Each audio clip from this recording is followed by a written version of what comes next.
오늘 함께 보실 말씀은 민수기 3장 41절 말씀입니다. 민수기 3장 41절 말씀입니다. 우리가 다 같이 한 목소리로 함께 읽겠습니다. 시작. 나는 여호와라. 이스라엘 자손 중 모든 처음 태어난 자 대신에 레위인을 내게 돌리고 또 이스라엘 자손의 가축 중 모든 처음 태어난 것을 대신에 레위인의 가축을 내게 돌리라. 아멘. 네. 명절 기간이라 살짝 마음이 뜨는 그런 주간입니다. 또 이번 명절이 이전에도 없었고 앞으로도 없을 굉장히 긴 연휴 주간이라고, 명절 주간이라고 하던데, 그럼에도 불구하고 또 이 자리에 말씀을 사모함으로 나오신 우리 성도님들께 예비된 하나님의 은혜가 말씀으로부터 또 주어지게 되기를 우리 주님의 이름으로 축원드리겠습니다. 제가 지난 수요 예배 때 구원과 상급에 대한 말씀을 함께 나눴었습니다. 그때 이제 드렸던 말씀이, 구원은 예수님의 죽음이 자신의 영생을 위한 일이었음을 믿는 자들에게 주시는 하나님의 선물이고, 상급은 그 구원에 더하여 추가적으로 하나님께서 주시는 보상이라고 함께 나눴었습니다. 이 땅에서 얼마나 하나님께 순종하느냐, 얼마나 성도를 섬기느냐에 따라 차등적으로 주시는 보상이다라는 것을 나눴었죠. 그래서 요한계시록에서는 그 보상을 이렇게 말씀하신 바 있습니다. 계시록 22장 12절 말씀입니다. 보라, 내가 속히 오리니 내가 줄 상이 내게 있어 각 사람에게 그가 행한 대로 갚아 주리라. 예수님께서는 이 계시록을 기록한 요한에게 그 보상에 대해서 말씀하시기를 각 사람이 행한 대로 갚아 주리라 이렇게 말씀하셨습니다. 이 말씀은 행함과 보상이 비례한다라는 것을 우리에게 알려주는 그런 말씀이죠. 그래서 오늘은 하나님께서 그 보상을 우리에게 주시는 데 있어서 철저하게 계산하시는 분이라는 것을 우리가 함께 나눠보려고 합니다. 오늘 저희가 함께 읽은 이 본문은 민수기입니다. 이 민수기의 히브리어 제목은 베 미드바르입니다. 베 미드바르는 광야에서라는 뜻이죠. 그리고 영어 제목은 또 다른데요. 넘버스입니다. 넘버스는 숫자들인데 민수기에 기록된 인구 조사를 의미하는 그런 제목이 되겠습니다. 그리고 한국어 제목은 민수기인데 이것은 백성의 숫자를 계산한 기록이라는 의미입니다. 그래서 민수기이죠. 이 민수기는 출애굽한 이후에 광야에서 정체 중인 이스라엘이 계수를 통해서 정비하는 그런 내용을 담고 있습니다. 먼저 우리가 민수기 1장을 보시면 이스라엘을 지파별로 계수하는 것을 볼 수 있는데요. 우리 44절에서 46절을 저와 한 절씩 교독하면서 읽도록 하겠습니다. 이 계수함을 받은 자는 모세와 아론과 각기 이스라엘 조상의 가문을 대표한 12지휘관이 계수하였더라.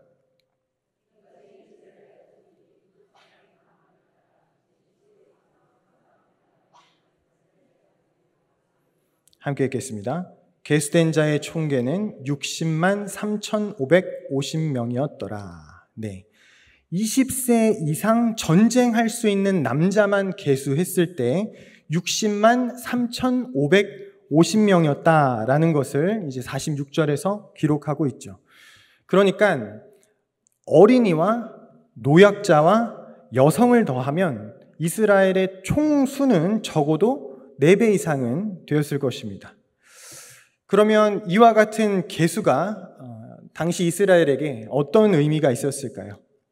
우선은 이 계수를 통해서 야곱의 가족이었던 70명이 수백만 명이 되었다는 사실을 그들이 객관적으로 확인하게 되었을 것입니다. 이것을 확인하고 아브라함에게 약속하신 하나님의 그 언약, 내 자손이 바다의 모래같이 많아지리라 라고 약속하셨던 그 말씀이 신실하게 이행되고 있음을 그들이 깨닫게 되었겠죠. 이스라엘을 인도하시는 하나님의 은혜를 이 숫자를 통해서 이것을 읽는 우리도 객관적으로 보고 또 그것을 위해서 기록한 것입니다. 그런데 우리는 이 계수하는 가운데 레위 지파가 제외된 것을 볼 수 있습니다. 민수기 1장 48절에서 50절 말씀인데요. 이 말씀은 제가 읽겠습니다. 이는 여호와께서 모세에게 말씀하여 이르시되 너는 레위 지파만은 계수하지 말며 그들을 이스라엘 자손 계수 중에 넣지 말고 그들에게 증거의 성막과 그 모든 기구와 그 모든 부속품을 관리하게 하라. 그들은 그 성막과 그 모든 기구를 운반하며 거기서 봉사하며 성막 주위에 진을 칠지며. 레위 지파를 제외한 것은 가나안 땅에서 전쟁을 치러야 하는 이스라엘에게 있어서 틀림없이 군사력의 손실이었습니다. 그럼에도 불구하고 하나님께서 이 레위 지파를 제외하라라고 명하고 계신데 그 이유를 이스라엘이 그런 희생을 치러서라도, 그러니까 군사력의 손실이 있어서라도 그것을 감수해서라도 하나님께 드릴 것이 있다라는 것을 레위 지파를 따로 구별한 것에서 우리가 확인할 수 있습니다. 레위기 3장은 이 레위 지파가 전쟁 대신에 하나님을 위해 해야 할 일을 구체적으로 전하고 있는데요. 그것은 성막 제의를 위한 사역입니다. 3장 6절에서 8절, 15절 제가 읽어드리겠습니다. 레위 지파는 나아가 제사장 아론 앞에 서서 그에게 시종하게 하라. 그들이 회막 앞에서 아론의 직무와 온 회중의 직무를 위하여 회막에서 심무하되 곧 회막의 모든 기구를 맡아 지키며 이스라엘 자손의 직무를 위하여 성막에서 심무할지니 레위 자손을 그들의 조상의 가문과 종족을 따라 계수하되 1년 1개월 이상 된 남자를 다 계수하라. 그러니까 레위 지파의 가문별, 가족별로 해야 할 일을 분배하고 그 인원을 계수하는 그런 내용인데요. 이스라엘의 군대를 계수할 때는 뺐지만 제사장의 직무와 회막과 성막의 사역을 위해서 레위 지파를 계수하고 있는 것을 우리가 보게 되는 것입니다. 이것이 하나님께서 명하신 것이었죠. 나에 관련된 일, 나와 관련된 제의를 담당하게 하기 위해서 레위 지파를 구별하여 계수해서 제외해라. 그런데 다른 구절을 보면 이 레위 지파를 구별하여 계수한 근본적인 이유가 나와 있음을 우리가 또 확인할 수 있습니다. 민수기 3장 12절에서 13절입니다. 보라, 내가 이스라엘 자손 중에서 레위인을 택하여 이스라엘 자손 중에 태를 열어 태어난 모든 자를 대신하게 하였은즉 레위인은 내 것이라. 처음 태어난 자는 다 내 것임은 내가 애굽 땅에서 그 처음 태어난 자를 다 죽이던 날에 이스라엘의 처음 태어난 자는 사람이나 짐승을 다 거룩하게 구별하였음이니 그들은 내 것이 될 것입니다. 나는 여호와이니라.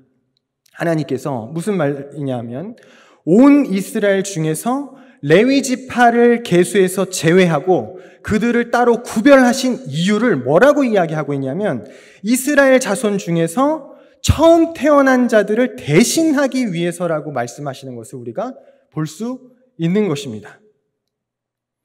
이것은 하나님이 이스라엘과 계산할 게 있다는 말씀인데요. 우선 하나님께서 이스라엘 온 자손 중에서 처음 태어나는 사람과 가축에 대하여 소유권을 주장하고 계시고 그들을 대신하여 레위 지파를 바치라라고 이야기를 하고 있는 것입니다. 우리가 이 근거를 출애굽기에서 조금 더 자세히 살펴보겠습니다.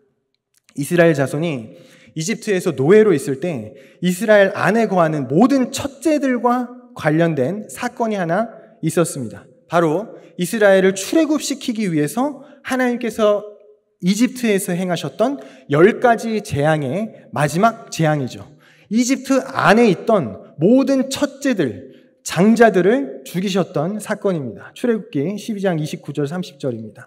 밤중에 여호와께서 애굽 땅에서 모든 처음 난 것, 곧 왕위에 앉은 바로의 장자로부터 옥에 갇힌 사람의 장자까지와 가축의 처음 난 것을 다 치심해 그 밤에 바로와 그 모든 신하와 모든 애굽 사람이 일어나고 애굽에 큰 부르짖음이 있었으니 이는 그 나라에 죽임을 당하지 아니한 집이 하나도 없었음이었더라. 출애굽기에서는 9가지의 소름 끼치는 재앙에도 불구하고 바로의 마음이 완악하여서 이스라엘을 내보내지 않다가 자기의 장자가 죽는 일을 포함한 이 10번째 재앙이 있고 나서야 비로소 이스라엘을 내보냈다라는 것을 기록하고 있습니다. 그런데 이때 이스라엘 사람들에게 재앙이 없었던 것이 아닙니다. 이스라엘에도 첫째가 죽는 재앙이 동일하게 있었습니다. 그러나 이스라엘은 특별히 하나님께서 살 길을 알려주셨던 것이죠. 출애굽기 12장 21절에서 23절 내용입니다. 모세가 이스라엘 모든 장로를 불러서 그들에게 이르되 너희는 나가서 너희의 가족대로 어린 양을 택하여 유월절 양으로 잡고 우슬초 묶음을 가져다가 그릇에 담은 피에 적셔서 그 피를 문 임방과 좌우 설주에 뿌리고 아침까지 한 사람도 자기 집 문 밖에 나가지 말라. 여호와께서 애굽 사람들에게 재앙을 내리려고 지나가실 때에 문 임방과 좌우 문설주의 피를 보시면 여호와께서 그 문을 넘으시고 멸하는 자에게 너희 집에 들어가서 너희를 치지 못하게 하실 것임이니라. 모세의 말을 믿고 어린 양의 피를 문 임방과 설주에 뿌린 집은 살았습니다. 오해하시면 안 됩니다. 이스라엘 민족이기 때문에 살았던 것이 아닙니다. 하나님의 말씀으로 인한 그 말씀을 대언한 모세의 말을 믿고 어린 양의 피를 뿌린 집의 첫째가 살았던 것입니다. 사람과 가축이요. 그리고 잘 아시다시피 이 사건을 기념하고 기억하여 지키는 것이 바로 유월절이죠. 성경에 기록하고 있지는 않지만 만약에 모세의 말을 따르지 않은 이스라엘 민족이 있었다면 그들의 첫째는 죽었을 것입니다. 반면에 9가지 재앙으로 하나님을 두려워하여 모세의 이야기를 소문으로 듣고 양의 피를 뿌렸던 이집트 사람과 이방 민족은 살았을 것입니다. 그 근거를 출애굽기 12장에서 또 살펴볼 수 있는데요. 38절입니다. 이스라엘 자손이 라암셋을 떠나서 숫곳에 이르니 유아 외에 보행하는 장정이 60만 가량이요 수많은 잡족과 양과 소와 심이 많은 가축이 그들과 함께 하였으며, 수많은 잡족이라는 것은 이방 민족들을 의미하는데요. 출애굽 당시에 이스라엘뿐만이 아니라 다른 민족들도 그들을 따라 나섰다라고 기록하고 있는 것이죠. 그 중에는 모세의 말을 믿고 따라서 장자가 살았던 집안이 분명히 있었을 것입니다. 그런데 하나님이 이 사건에서 살려두신 이스라엘의 첫째들에 대한 소유권을 주장하고 계신 것입니다. 이 사실이 우리에게 상기시켜주는 것을 우리가 3가지로 좀 생각해 보겠습니다. 첫째, 하나님의 심판이 이집트나 이스라엘에 공평하게 임했다라는 것입니다.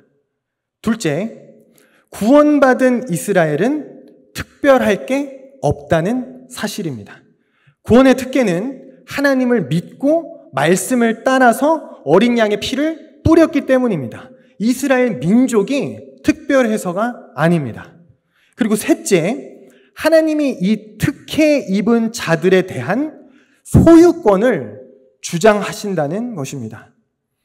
이것을 우리에게 적용해서 묵상할 수 있는데요. 다시 한번 우리가 하나씩 좀 보겠습니다. 첫 번째, 하나님의 심판은 공평하게 임합니다. 저희가 코로나19 때를 한번 생각해 보시기를 바랍니다. 이 전염병이 믿는 사람들을 보호하고 세상 사람들에게만 내렸나요? 그렇지 않습니다. 하나님의 심판이라 할 수 있는데요. 이 전염병은 세상과 교회에 구분 없이 우리에게 닥쳤습니다. 그래서 많은 교회들이 실제로 이때 많은 피해들을 보고 심지어 소천하시게 된 성도들도 있다고 제가 전해 들었습니다. 심판이라는 것은 이렇게 보편적으로 우리 가운데 임하는 것입니다. 그렇다면 궁극적으로 내려질 이 보편적인 하나님의 심판에서 어떻게 우리가 구원을 얻게 됩니까? 어린 양의 피입니다. 출애굽기에서는 문 임방과 설주에 뿌리는 어린 양의 이 피는 성경이 증명하고 있는 예수님의 보혈에 대한 명백한 비유입니다. 바울이 고린도전서 5장에 이렇게 이야기했습니다. 너희는 누룩 없는 자인데 새 덩어리가 되기 위하여 묵은 누룩을 내버리라. 우리의 유월절 양 곧 그리스도께서 희생되셨느니라. 문 임방과 설주에 뿌렸던 어린 양의 피는 예수님이 십자가에서 뿌리셨던 피에 대한 명백한 비유임을 바울이 이야기하고 있는 것이죠. 예수님의 피가 우리를 구원하는 것입니다. 이 피가 뿌려지지 않은 자들에게는 심판이 임하는 것이죠. 우리가 계속해서 보겠습니다. 10번째 장자 재앙과 그 결과를 통해서 묵상할 수 있는 두 번째, 우리가 특별해서 하나님의 자녀가 된 게 아니라는 것입니다. 이스라엘은 결코 특별한 민족이 아니었습니다. 이스라엘을 특별하게 만들었던 것은 하나님 편에서의 선택과 이스라엘 편에서의 믿음입니다. 이것이 이스라엘을 특별하게 만들었던 것입니다. 다시 한번 말씀드리겠습니다. 하나님 편에서 이스라엘을 선택하셨고 이스라엘 편에서 믿음으로 그 선택을 받아들였던 것. 하나님을 알게 되어 경외하고 믿어 이스라엘은 구원받은 것입니다. 그래서 이스라엘은 자랑할 것이 하나도 없었습니다. 바울은 우리의 부르심도 우리가 특별해서가 아니라는 것을 우리에게 분명히 알려줍니다. 고린도전서 1장 26절에서 29절 말씀인데요. 굉장히 중요한 말씀인데 한 절씩 우리 교독하면서 읽어보겠습니다. 형제들아 너희를 부르심을 보라. 육체를 따라 지혜로운 자가 많지 아니하며 능한 자가 많지 아니하며 문벌 좋은 자가 많지 아니하도다.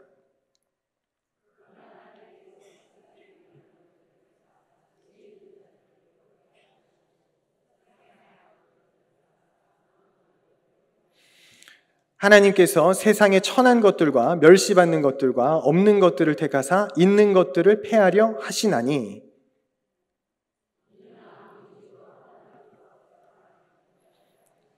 아멘. 이스라엘과 같이 믿는 너희도 자랑할 게 하나도 없다라는 것을 바울이 꼬집어 이야기하고 있는 것입니다. 하나님의 자녀라는 특혜를 받은 건 우리 존재 때문이 아닙니다. 하나님이 우리를 선택하시고 우리가 예수님을 믿었기 때문입니다. 그래서 우리는 자랑할 게 없습니다.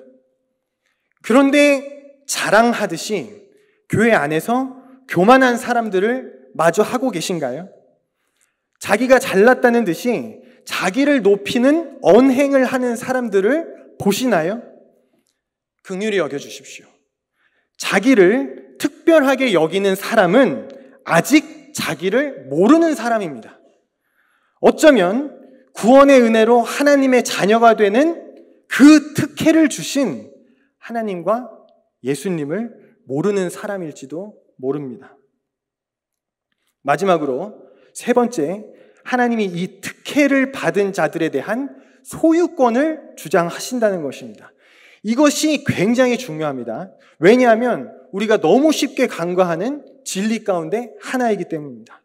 우리는 예수님의 피가 나를 구원하기 위해 뿌려진 피라는 것을 믿습니다. 내가 특별해서 받은 게 아니라 그저 은혜로 우리가 구원을 받는다라는 것을 압니다. 그런데 10번째 재앙에서 어린 양의 피로 온 이스라엘의 장자를 구원하시고 그들에 대해서 소유권을 주장하시는 것처럼 예수님의 피로 나를 구원하신 하나님이 나에 대한 소유권도 주장하신다라는 것을 우리가 알아야 합니다. 하나님이 나에 대한 소유권을 주장하신다는 것은 내가 하나님의 것이라는 것이고 내가 하나님의 것이기 때문에 내가 원하는 것보다 하나님이 원하시는 것을 따라가기 위해서 말씀을 따라 살아가야 한다는 것을 의미하는 것이죠. 우리가 다시 민수기로 돌아와서 하나님이 이스라엘의 첫째들에 대한 소유권을 주장하시면서 하시는 말씀이 그들을 대신하여 레위 지파를 구별해 소유하겠다라고 하셨습니다. 민수기 3장 41절 오늘 본문인데 우리가 다시 한번 읽어보겠습니다. 3장 41절 제가 읽겠습니다. 나는 여호와라. 이스라엘 자손 중 모든 처음 태어난 자 대신에 레위인을 내게 돌리고 또 이스라엘 자손의 가축 중 모든 처음 태어나는 것 대신에 레위인의 가축을 내게 돌리라. 이스라엘 자손의 첫째들을 대신하여 레위 지파를 소유로 삼으시겠다라는 것이죠. 이는 사람뿐만 아니라 가축에도 해당합니다. 그래서 장자라는 표현보다 제가 첫째라는 표현을 계속 쓰고 있는데요. 그런데 하나님께서는 이 과정을 대충 넘어가시지 않으십니다. 대충 넘어가지 않으시고 철저하게 계산하시는 것을 우리가 볼 수 있습니다. 하나님이 모세에게 계수를 명령하십니다. 레위 지파 몇 명이야? 모세가 계수합니다. 22,000명입니다.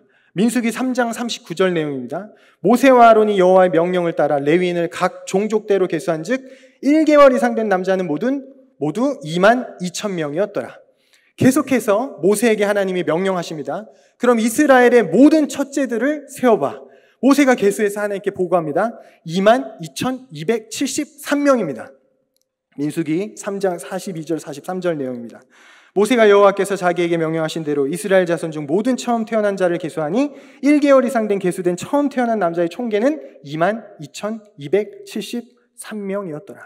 레위 지파 22,000명에 이스라엘 첫째들, 장자들이 22,273명이니까 273명 차이입니다.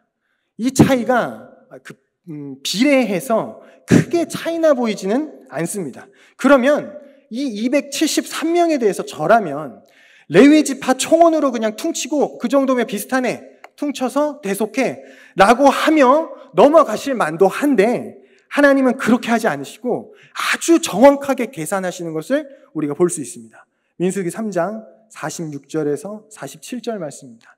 이스라엘 자손의 처음 태어난 자가 레위인보다 273명이 더 많은 즉 속전으로 한 사람의 5세겔씩 받되 성소의 세겔로 받으라. 한 세겔은 20계란이라.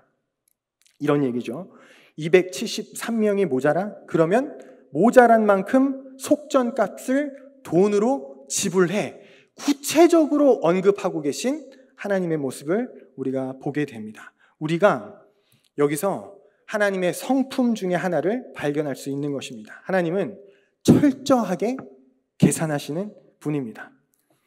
하나님이 이렇게 철저하게 계산하신다는 것은 우리에게 시사하는 바가 큽니다. 우리는 은혜가 값없는 공짜, 선물이다 라는 이야기를 많이 들었습니다. 그런데 이것은 반은 맞지만 반은 틀렸습니다. 순서상 하나님이 우리에게 먼저 은혜의 선물을 주셨다는 의미로는 맞습니다. 그런데 생각해 보십시오. 보통 우리가 생일날 선물을 받으면 선물을 준 그 사람에게 나도 선물을 줘야 한다라는 부담이 생기지 않나요? 선물로 혹시 그런 마음이 좀 덜 드시는 분이 있을지도 모르겠습니다. 그러면 축의금, 부의금 같은 걸 생각해 봅시다. 받으면 줘야 한다라는 부담이 우리 안에 자연스럽게 생깁니다. 그게 인지상정입니다. 저는 이게 하나님이 우리에게 주시는 마음이라고 여깁니다. 받으면 갚으려는 마음은 하나님으로부터 온 것입니다. 그런데 내가 바라는 선물을 준 그 사람에게 나도 선물할 때 정상적인 마음은 어떤 마음인가요? 아, 이거 부담스러워 미치겠네 라는 마음보다는 내가 주는 선물을 그 사람이 받았을 때 기뻐할 그 사람을 떠올리면서 좋은 마음으로 갚아주는 게 정상 아닌가요? 그게 정상적인 마음입니다. 하나님께도 마찬가지입니다. 하나님은 죽음을 이기는 구원이라는 선물을 우리에게 주셨습니다. 그리고 하나님께서는 구원의 선물을 받고 받은 선물에 감사하며 하나님을 기쁘시게 하기 위해서 우리가 하나님께 갚아드리려고 하는 것을 기대하십니다. 하나님은 기대하고 계십니다. 그리고 우리가 그 그와 같은 마음으로 하나님을 위해서 행하는 모든 일을 하나님은 잊지 않고 다 계산하고 계십니다. 철저하게 계산하고 계십니다. 하나님께서는 그 은혜에 반응하는 우리의 순종을 요구하고 또 기대하고 계신다라는 겁니다. 우리가 오늘 구역공과를 통해서 다윗이 하나님께 성전을 지어 드리려고 하자 하나님께서 감격하셔서 다윗과 언약을 세우시는 것을 함께 살펴봤습니다. 다윗은 아무것도 아닌 특별하지 않은 자기를 선택하셔서 모든 문제에서 자기를 구원하신 하나님의 그 은혜에 감사하며 그 평안에 감사하며 하나님께 갚아드리려고 하나님이 요구하지도 않은 성전을 지어드리려고 했습니다. 그런데 하나님은 은혜를 갚으려는 다윗에게 감격하셨던 것입니다. 성전에 감격하신 게 아닙니다. 하나님은 이 땅에 있는 어떤 만물에 대한 것도 욕심을 가지고 있지 않으십니다. 왜냐하면 만물을 지으신 분이시죠. 하나님께서 원하시는 딱 한 가지 그것이 있는데 그게 무엇이냐면 우리의 마음입니다. 우리의 마음은 하나님이 어찌할 수 없거든요. 그 마음을 하나님께 드렸던 다윗에게 하나님은 감격하셨던 겁니다. 그래서 하나님께서는 다윗에게 다윗 언약이라는 보상을 하신 것이죠. 은혜를 갚으려고 반응하는 다윗에게 계산하여 보상하신 것입니다. 또 바울은 계산하시는 하나님에 대하여 이렇게 말한 바 있습니다. 고린도전서 9장 16절에서 18절입니다. 내가 복음을 전할지라도 자랑할 것이 없으면 내가 부득불 한림이니라. 만일 복음을 전하지 아니하면 내게 화가 있을 것이로다. 내가 내 자의로 이것을 행하면 상을 얻으려니와 내가 자의로 아니한다 할지라도 나는 사명을 받았노라. 그런즉 내 상이 무엇이냐? 내가 복음을 전할 때 값없이 전하고 복음으로 말미암아 내게 있는 권리를 다 쓰지 아니하는 이것이로다. 바울이 이렇게 말하는 이유는 바울이 복음을 전하는 것이 복음의 핍박자이던 그에게 하나님께서 직접 주신 사명이기 때문이라는 것입니다. 그래서 바울이 복음을 전하는 것은 하나님의 계산에 들어가지 않는다는 것이죠. 부득불 한림이라, 이 말이 이것은 하나님의 계산에 들어가는 것이 아니다라는 바울식 표현입니다. 그렇다면 무엇이 하나님의 계산에 들어가느냐? 복음을 전할 때 전하는 자의 권리를 자신이 사용하지 않는 것, 즉 성도를 생각하는 그 마음이 하나님의 계산에 들어간다라는 것입니다. 성도에게 하는 것을 하나님의 은혜에 갚아드리는 것으로 하나님이 여기셔서 하나님께서 계산하시고 바울에게 보상하신다라는 겁니다. 또 예수님도 계산하시는 하나님을 여러 비유로 말씀하셨는데 한 가지만 보겠습니다. 누가복음 14장 27절에서 28절입니다. 누구든지 자기 십자가를 지고 따르지 않는 자도 능히 내 제자가 되지 못하리라. 너희 중에 누가 망대를 세우고자 할진대 자기의 가진 것이 준공하기까지에 족할는지 먼저 앉아 그 비용을 계산하지 아니하겠느냐. 십자가에서 흘리신 예수님의 피, 그 구원의 은혜를 선물로 받은 자는 예수님의 제자, 곧 하나님의 소유가 되어야 한다는 예수님의 말씀입니다. 그 구원의 은혜를 선물로 받고 자기 십자가를 지고 예수님의 말씀대로 순종하는 갚음으로 하나님께 계산해 드려야 한다라는 것이죠. 말씀을 정리하겠습니다. 하나님은 철저하게 계산하시는 분입니다. 온 이스라엘의 첫째를 대신하여 레위 지파를 소유하신 것 같이 또 모자란 인원수를 속전값으로 마저 계산하신 것 같이 하나님은 철저하게 계산하시는 분입니다. 그래서 하나님은 내 죄도 철저히 계산하십니다. 그러나 하나님께서는 죄인인 내가 받을 심판을 대신하여 하나님의 아들 예수님의 목숨으로 그 값을 치르셨습니다. 그리고 그 특혜를 받은 자들의 말과 행동을 통해서 구원에 더하여 상급을 주시기 위해 그 언행을 계산하신다라는 겁니다. 그 특별한 은혜의 선물을 받은 우리의 언행이 하나님께 가품이 되기를 바랍니다. 그 특혜를 받아 누리는 우리의 언행이 성도와 세상의 가품이 되기를 바랍니다.